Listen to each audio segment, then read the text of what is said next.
नमस्कार, मैं दीपक कुमार आप सभी का स्वागत करता हूं द आदर्श डायलॉग में।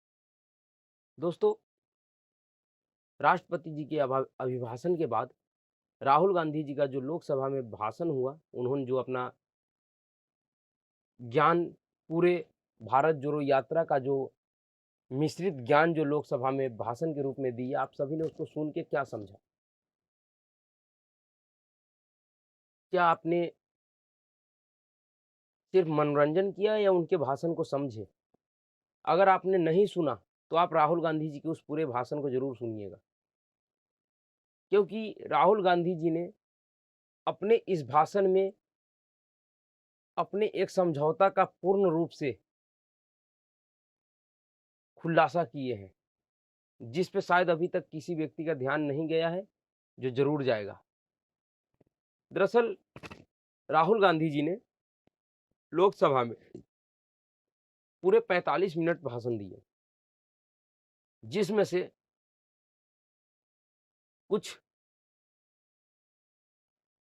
5, 7, 10 मिनट को छोड़ के लगभग 35-36 मिनट का उनका जो भाषण था, वो अडानी के ऊपर अटका हुआ था। उनकी जो सुई थी, वो अडानी के ऊपर अटक गई थी। और उन्होंने ऐसा क्यों किया? दरअसल आप सभी ने सुने और खबर में ज़रूर पढ़े हुए है कि 2008 में कांग्रेस पार्टी के ऊपर एक आरोप लगा था कि कांग्रेस पार्टी और चाइना की चाइनीज कम्युनिस्ट पार्टी, इन दोनों के बीच में एक समझौता हुआ था। और वो क्या समझौता हुआ था, अभी अभी तक उसका स्पष्टीकरण कभी भी कांग्रेस पार्टी की तरफ से ना कोई नेता दिया, न राहुल गांधी दिए, न सोनिया गांधी दिए, न उस बात की खुलासा हो पाया कि उस समझौता क्या था। लेकिन अगर आप राहुल गांधी जी के इस भाषण को सुनिएगा, जो उन्होंने लोकसभा में दिया 7 तारीख को, उस भाषण के सुनने के बाद इन्होंने जिस तरीके का आरोप लगाया है गौतम अडानी जी के ऊपर, उससे स्पष्ट होता है कि गौतम अडानी के लिए कांग्रेस पार्टी के अंदर कैसी सोच है और इनका जो इनके जो हितों का नुकसान हो रहा है गौतम अडानी की वजह से, वो कैसे हो रहा है और ये क्यों परेशान है। दरअसल गौतम अडानी की वजह से कांग्रेस पार्टी का डायरेक्ट कोई अहित नहीं हो रहा है, लेकिन ये अपने भाषण में गौतम अडानी का जो बार-बार नाम ले रहे थे, उसको आप समझिए, ये किस लिए परेशान है और क्यों परेशान है। इसके भाषण के कुछ अंशों को पहले सुनिए, फिर समझते हैं इस बात को। करता हूं, किसान आए हजारों, प्रधानमंत्री बीमा योजना की बात की कि हम पैसा भरते हैं, तूफान आता है, आंधी आती है, पैसा गायब हो जाता है।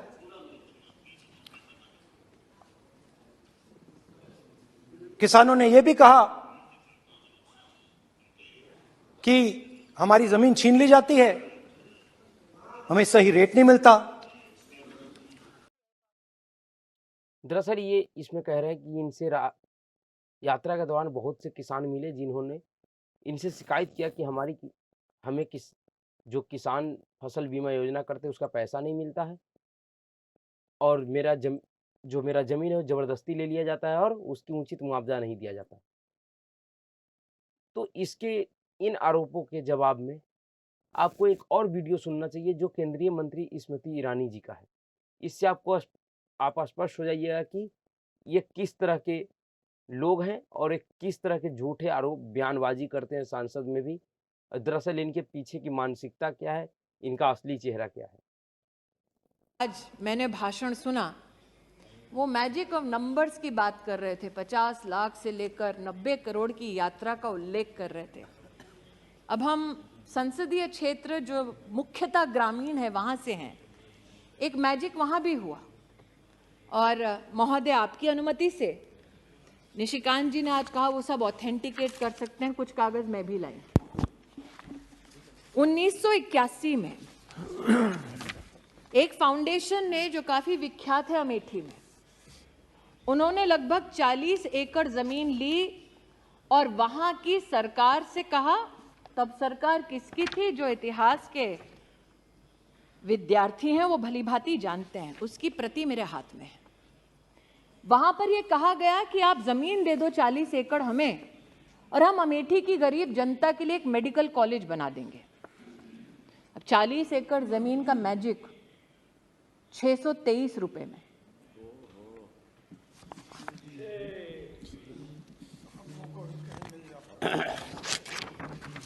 ₹623 का रेंट और सुरेश जी सुनिए, 623 रुपए का रेंट 30 साल तक 30 साल तक अमेठी के गरीब नागरिकों को ये बार बार कहा गया कि आपके लिए मेडिकल कॉलेज खोल देंगे। लेकिन आज अगर कोई अमेठी गया है तो जानेगा कि जिस धरती पर वो कॉलेज खोलने की बात कर रहे थे उस पर उस परिवार ने अपने लिए गेस्ट हाउस बनाया।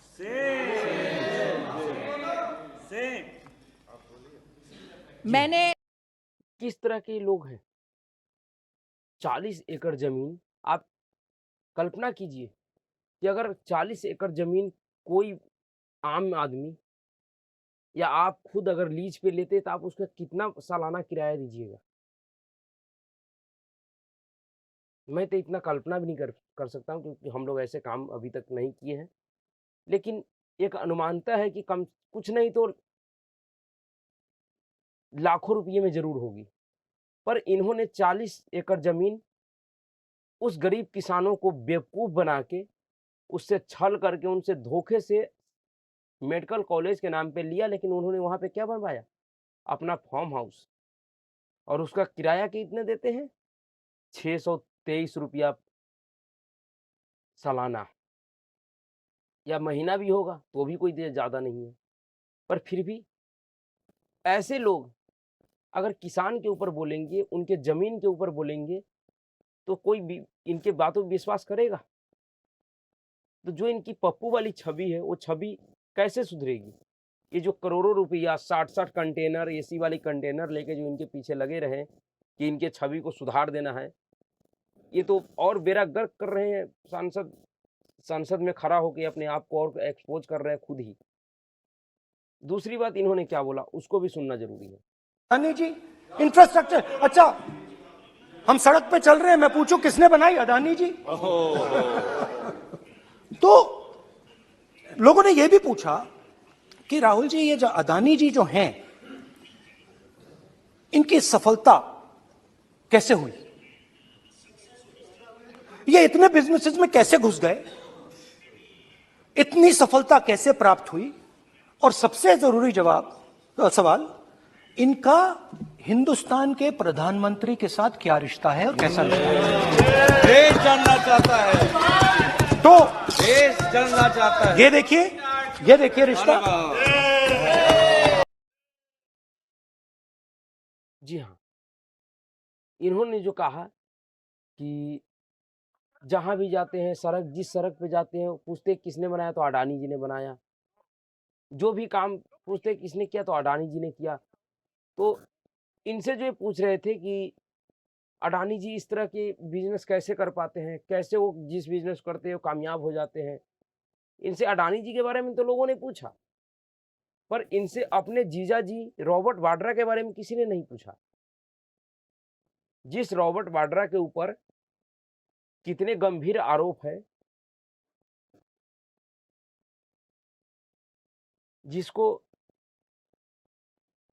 जिसके लिए एक खबर आपको देखनी चाहिए। 2014 चुनाव के दौरान अमेरिका के एक प्रतिष्ठित अखबार वॉल स्ट्रीट जर्नल में छपी खबर के अनुसार वाड्रा ने 2007 में 1 लाख रुपए के साथ अपने व्यापार की शुरुआत की थी, लेकिन 2012 में उसकी संपत्ति 300 करोड़ रुपए से भी अधिक की हो गई। उस समय में जब अर्थव्यवस्था में मंदी छाई हुई थी, ऐसे समय में इतनी वृद्धि आश्चर्यजनक थी। तो इन्होंने कभी इनसे कभी इनके जीजा जी के बारे में किसी ने नहीं पूछा। कि ये बताइए कि आपके जीजा जी 1 लाख रुपये लगा के और 5 साल के अंदर में अपने उस बिजनेस से 300 करोड़ से ज़्यादा पैसे कैसे कमा लिए? ऐसा कौन सा बिजनेस किया भैया? 1 लाख रुपये लगाएं और 300 करोड़ रुपये कमा ले 5 साल में। इसके ऊपर इन्होंने कभी कोई जवाब नहीं दिया, ना ही कोई कांग्रेसी दिया और ना ही किसी ने इनसे अभी तक पूछा है ऐसा सवाल कि बताइए इस रिपोर्ट को आप कैसे लेते हैं, कैसे मानते हैं भाई? ये भी अमेरिका का ही एक प्रतिष्ठित अखबार का रिपोर्ट है। दूसरा बात इन्होंने कहा फोटो दिखा के इसका क्या संबंध है, तो जरा आप इस फोटो को देखिए, इसका क्या संबंध है? क्या राहुल गांधी ये बता सकते हैं? अगर फोटो फोटो पे बात आ जाए तो इनकी तो पूरी खानदान का फोटो ही ऐसे ऐसे निकल जाएंगे जिस पे जवाब देते हुए इनको मुंह छुपाने की जगह ना मिलेगी कि किनके किनके साथ फोटो है। नेहरू जी एडवीना जी के साथ, गांधी जी के कितने महिलाओं के साथ कैसे कैसे फोटो है, इनके दादी जी के उद्योगपति के साथ ही ये जो फोटो है इसका रिश्ता क्या है इनको बताना चाहिए। इनके पिताजी के साथ जो ये फोटो इनका रिश्ता क्या है इनको बताना चाहिए। इनके मम्मी जी के साथ जो ये फोटो इनका रिश्ता क्या है इनसे बताना चाहिए। कितनी शर्मनाक है ये, किस तरह का व्यक्ति और किस विषय पे और किस मुद्दे पे किस तरह से ये बिल्कुल झूठ और झूठ बोल रहा है सदन के अंदर खड़े होके। दरअसल इसको पता है कि हम यहाँ पे कुछ भी बोलेंगे इस पे कार्रवाई नहीं होगी, क्योंकि रूल है कि सांसद के अंदर बोली गई किसी भी बातों पे कोई कानूनी कार्रवाई जब तक उस सभा का सभापति ना चाह ले तब तक नहीं हो सकती। दूसरी बात, उन्होंने और अडानी के ऊपर और भी कई सारे आरोप लगाए। इनके आप पूरे भाषण को सुनिए, आपको समझ में आ जाएगा। मैं सिर्फ ये कहना चाह रहा हूं कि अडानी के ऊपर इस तरह का आक्रामक रुख क्यों अख्तियार किए हुए हैं। फिर आपको वहीं पे जाना होगा कि 2008 में चीन के साथ इनका समझौता कैसे हुआ था और क्या समझौता हुआ था। दरअसल अडानी जो भी कार्य किए हैं, चाहे वो बांग्लादेश में बिजली का काम हो, चाहे श्रीलंका में पोर्ट का काम हो, चाहे इजराइल में पोर्ट का काम हो, जहां भी हो, जो काम किए इससे घाटा किसको हुआ है? अगर अडानी विदेशों में, चाहे वो बांग्लादेश हो, श्रीलंका हो, नेपाल हो, भूटान हो या अफगानिस्तान हो या किसी भी जगह पे अगर कोई अंतर्राष्ट्रीय स्तर पे कोई काम करता हो तो इससे घाटा किसको होता है? सिर्फ एक देश ऐसा है जो अपनी विस्तारवादी नीति के आड़ में गरीब देशों को कर्ज देकर, कर्ज के जाल में फंसाकर उसको पैसे देती है, उसकी प्राइवेट कंपनी देती है और फिर उस देश के ऊपर वो अपना अधिकार आधिपत्य जमा लेते हैं, जिस तरह से आज पाकिस्तान के ऊपर है। तो दरअसल गौतम अडानी का जो कंपनी है, अडानी इंटरप्राइजेज है, इनके जो भी कंपनी है, यह टक्कर उन सभी देशों को दे रहा है जो कहीं ना कहीं अपने हिसाब से भारत को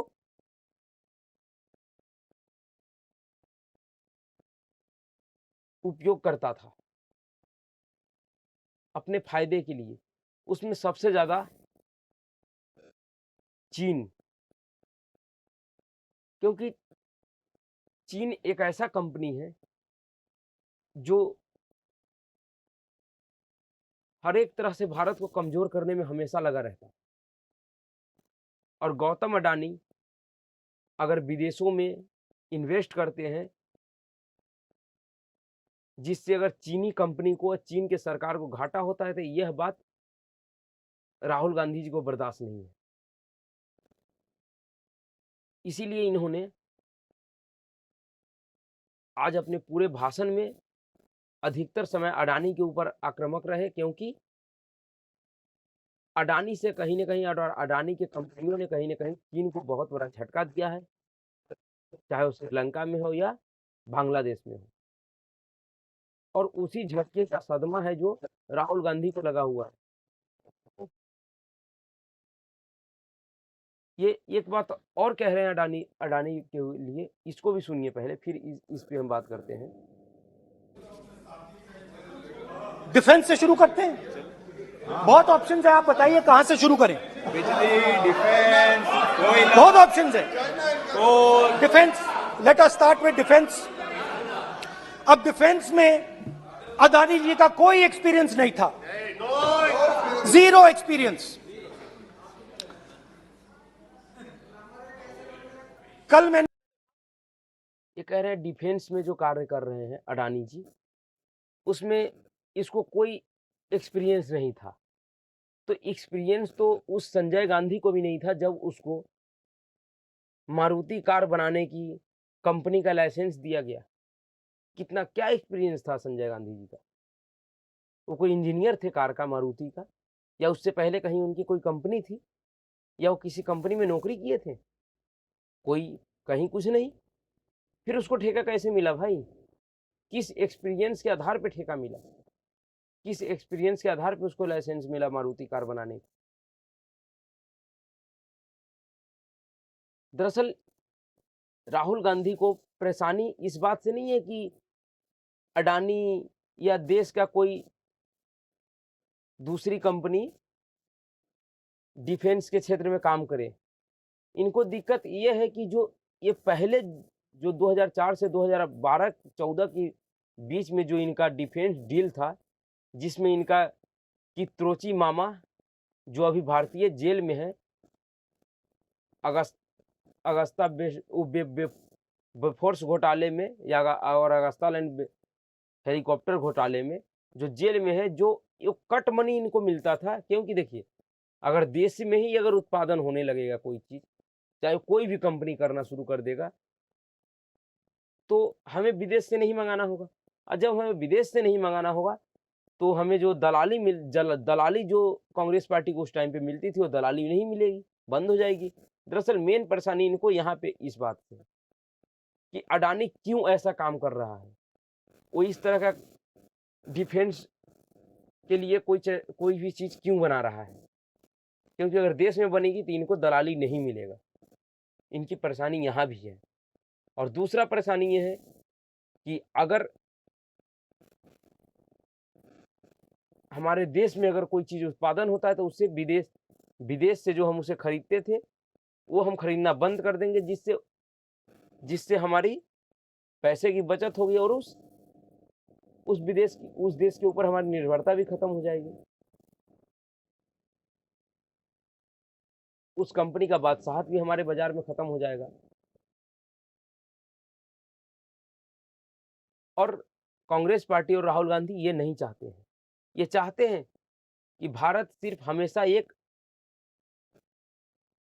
बाजार बना रहे विदेशियों के लिए, भारतीयों के लिए नहीं, विदेशियों के लिए बाजार बना रहे, जो हम विदेश से हर चीज खरीद के लाएं और भारत में वो बिके और भारत के लोग उसे महंगे से महंगे दाम पे खरीदे और उसका उपभोग करे। बस मुझे बनाना नहीं है। किस तरह से आप देश में अभी 2014 से पहले मैं एक दिल्ली का उदाहरण देता हूं, क्योंकि मैं दिल्ली में रहा हुआ हूं। दिल्ली में एक पुरानी दिल्ली में सीलमपुर क्षेत्र में फाटक पे, जो सीलमपुर का जो रेलवे फाटक है, वहां पे अगर आप जाते तो वहां पे 5, 6, 7, 10 दुकान ऐसा मिलता मोबाइल फोन का। जिस दुकान पे जैसे बाजार में आपको आलू बिकता हुआ मिलता है ना, सब्जी बिकती हुई मिलती है, उस तरह से उन दुकानों पे चाइनीज मोबाइल फोन फोने बिकता था। लेकिन अगर मान लीजिए मोबाइल फोन हमारे देश में अगर अडानी अंबानी या और कोई कंपनी बनाना शुरू कर देगा और कर दिया अभी, तो अब आप इस टाइम आप जाके देखिए, आपको उस तरह का माहौल नहीं मिलेगा। वहां पे दुकान अभी भी है, लेकिन उस तरह का सब्जी की तरह, आलू बैगन की तरह मोबाइल नहीं बिकता हुआ दिखेगा आपको। इससे घाटा किसे हुआ? चाइनीज कंपनी को। और दरअसल पूरी कांग्रेस पार्टी का जो चाइना के साथ जो समझौता हुआ था, वो इसी के लिए हुआ था कि मैं चाइनीज कंपनी एवं चाइनीज सरकार को भारत से लेके अंतर्राष्ट्रीय स्तर पे उसके हितों की रक्षा करूंगा, उनके हित के खिलाफ कोई काम नहीं करूंगा और ना ही मेरा कोई उद्योगपति करेगा।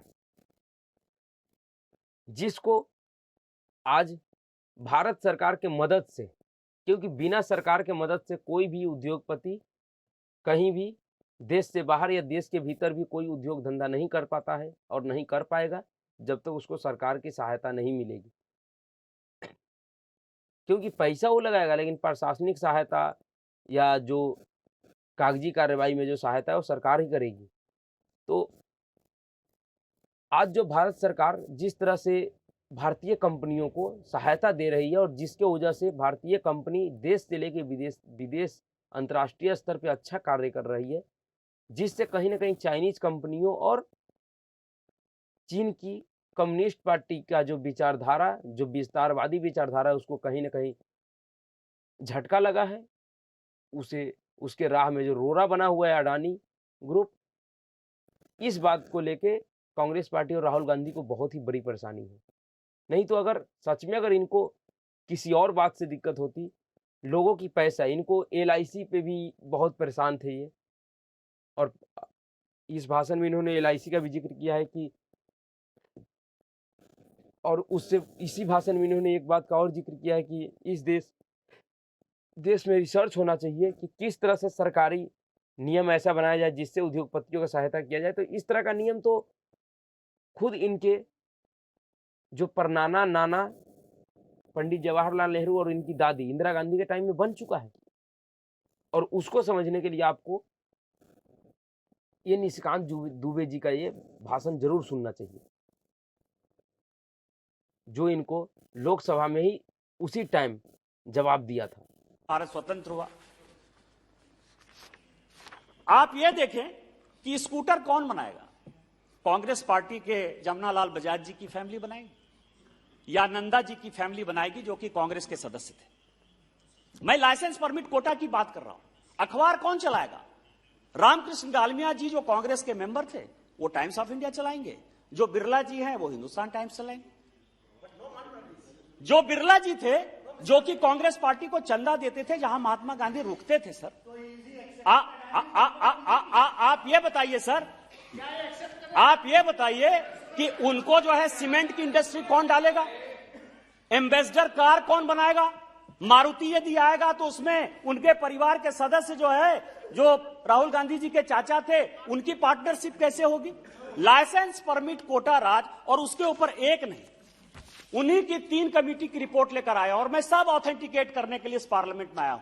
महालनोबी सावत थे जिन्होंने कि इंडियन इंस्टीट्यूट ऑफ स्टैटिस्टिकल बनाया कलकत्ता में, ISS और ISI, और जिनका एक शाखा वो गिरिडीह में खोलने वाले थे। ये महालनोबिस की रिपोर्ट है। वो ये कह रहे हैं कि लाइसेंस परमिट कोटा राज ये केवल बिग इंडस्ट्रियल हाउस को, करप्शन को, ब्यूरोक्रेट को और पॉलिटिशियन को फायदा पहुंचाने के लिए। दूसरी रिपोर्ट जो है, इस पर उनको कांग्रेस पार्टी के खिलाफ यदि कोई रिपोर्ट दे दीजिए तो उनको एक और कमेटी, इंक्वायरी कमेटी बनाई सर, जस्टिस केसी व्यास गुप्ता की, और तीसरी कमेटी जो है 1967 में दत्त कमेटी की रिपोर्ट आई। और ये तीनों ये कह रहा है कि कांग्रेस पार्टी और कांग्रेस पार्टी की नीतियां केवल टाटा, बिरला, अंबानी इसको जो है मदद करने के लिए है। आपने इसके ऊपर क्या एक्शन लिया? इसके बाद सर इन्होंने कई एक चीजें कही, श्रीलंका की बात कही। मैं कागज लेकर आया हूं सर कि श्रीलंका का ये हो गया, ये मैं स्टेटमेंट लेकर आया हूं राजपक्षा जी का। इसमें इन्होंने साफ साफ बताया है कि किस तरह से कांग्रेस पार्टी अपने टाइम में उन अपने चाटुकारों को खुले तौर पे संरक्षण देती रही, जो कहीं ना कहीं कांग्रेस पार्टी के सदस्य थे।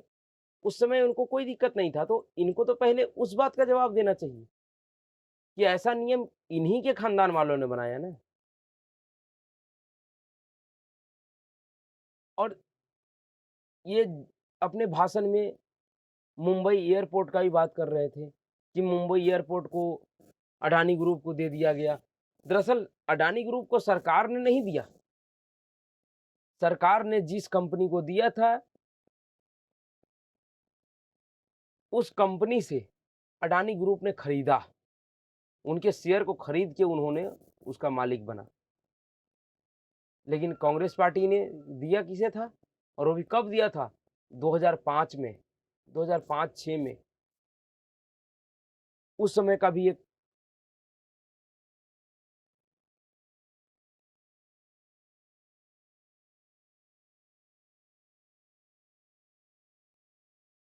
ये 2006 की रिपोर्ट है बीबीसी का। इस रिपोर्ट को आप पढ़िए, आपको समझ में आ जाएगा कि किस तरह से हवाई अड्डों को ठेके देने का फैसला लिया गया था। तत्कालीन नागरिक उड्डयन मंत्री प्रफुल्ल पटेल के द्वारा उन्होंने घोषणा की थी। 31 जनवरी 2006 का ये रिपोर्ट है। ये किसको बेवकूफ बना रहे इस टाइम पे?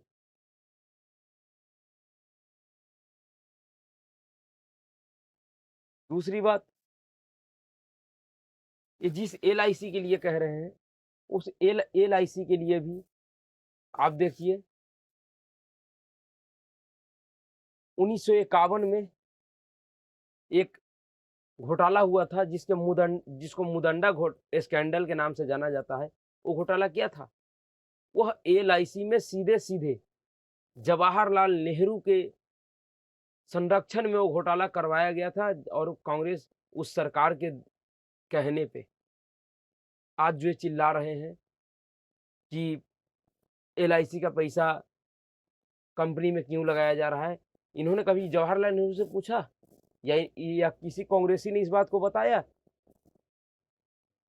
कि जवाहरलाल नेहरू ने पहले ही जिस टाइम पे LIC बनी थी उसी टाइम पे 12 करोड़ 40 लाख रुपए का निवेश क्यों करवाया था?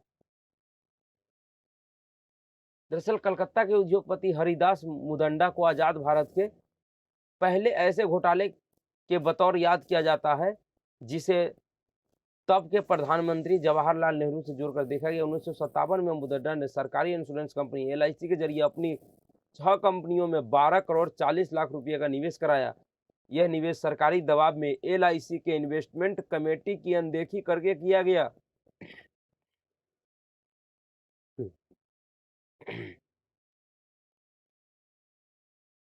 जब तक LIC को पता चला तब तक उसे कई करोड़ का नुकसान हो चुका था। इस केस को प्रधानमंत्री जवाहरलाल नेहरू के दामाद फिरोज गांधी ने उजागर किया था, जिसे नेहरू खामोशी से निपटाना चाहते थे क्योंकि इससे देश की छवि खराब होती थी। नेहरू ने अपने वित्त मंत्री टी कृष्णामाचारी को बचाने की कोशिश भी किया, मगर आखिर में उन्हें इस्तीफा देना पड़ा। तो जिस LIC के पैसों को इनके परनाना ने डुबा दिया आज, और वो भी उस LIC कंपनी के जो इन्वेस्टर कमेटी थी उनके मना करने के बावजूद भी जबरदस्ती दबाव बनवा के पैसे को उस कंपनी में इन्वेस्ट कराया गया पंडित जवाहरलाल नेहरू के द्वारा, उनके सरकार के द्वारा। और उस घोटाले को इन्हीं के दादाजी फिरोज खान गांधी ने उजागर किया था। और आज उस LIC के उस संस्थान के प्रमुख लोग जब ये कह रहे हैं कि हमको अडानी के शेयर में जो गिरावट हुई इससे कोई फर्क नहीं पड़ रहा है, जबकि तो ये लोगों को गुमराह कर रहे हैं कि आपके पैसे डूब गए, LIC के पैसे डूब गए, LIC बर्बाद हो गई, SBI बैंक बर्बाद हो गई, जबकि सभी के सभी ने अपना स्पष्टीकरण जारी कर चुका है कि हमारे ऊपर इससे कोई फर्क नहीं पड़ता है।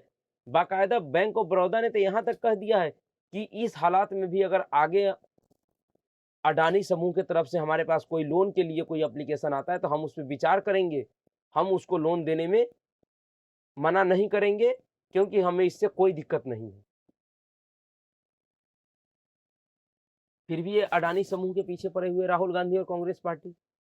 तो दरअसल ये इन्होंने अपने इस भाषण में यह स्पष्ट कर चुका है, और इनके बयानों को आप समझिए और उसके दूरगामी परिणाम को समझिए कि अगर आज राहुल गांधी और कांग्रेस पार्टी के इन आरोपों की वजह से जिस तरह से ये भारतीय उद्योगपतियों का साख को चौपट करने पे लगे हुए हैं, इससे किसे फायदा होगा? इससे सिर्फ और सिर्फ चाइनीज कंपनियों को फायदा होगा और चीन की सरकारों को फायदा होगा, जिनका आर्थिक स्थिति इस समय खराब है उनके देश की हालात खराब है,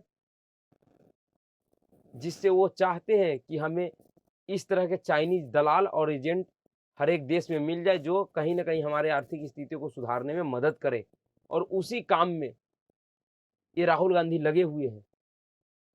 और इन्होंने साफ साफ आज उजागर कर दिया कि इनका जो चाइनीज कंपनी के साथ जो डील हुआ था उस पे ये काम कर रहे हैं,